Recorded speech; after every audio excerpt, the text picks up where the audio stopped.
On pense souvent qu'apprendre une langue sert uniquement à commander un café à l'étranger ou à regarder une série sans sous-titres.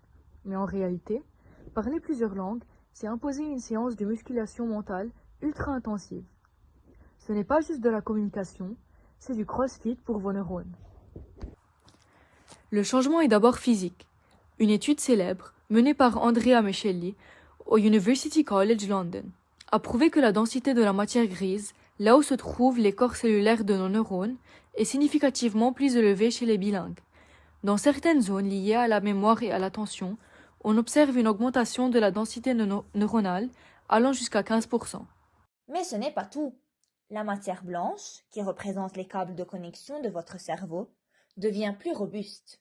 Résultat, l'information circule plus vite, avec moins de pertes. Pourquoi ce renforcement? Parce que le cerveau d'un bilingue ne déconnecte jamais totalement ses langues. Quand vous voulez dire bonjour, votre cerveau doit activement supprimer le mot hello ou sabah al-khair. C'est ce qu'on appelle le contrôle inhibiteur. Ce filtrage permanent muscle ce qu'on appelle les fonctions exécutives. Conséquence directe, selon les chercheurs de l'université Northwestern, les multilingues sont environ 20% plus rapides pour passer d'une tâche complexe à une autre et arrivent mieux à ignorer les bruits de fond pour rester concentrés. Mais le plus fascinant, c'est l'effet protecteur. Le multilinguisme crée une réserve cognitive. Imaginez un compte épargne de neurones. Si une zone du cerveau est endommagée par l'âge ou par la maladie, le cerveau utilise ses fonds de secours pour créer des chemins de détour. Les chiffres sont impressionnants. Alzheimer. Parler plusieurs langues peut retarder l'apparition de symptômes de 4 à 5 ans en moyenne. AVC.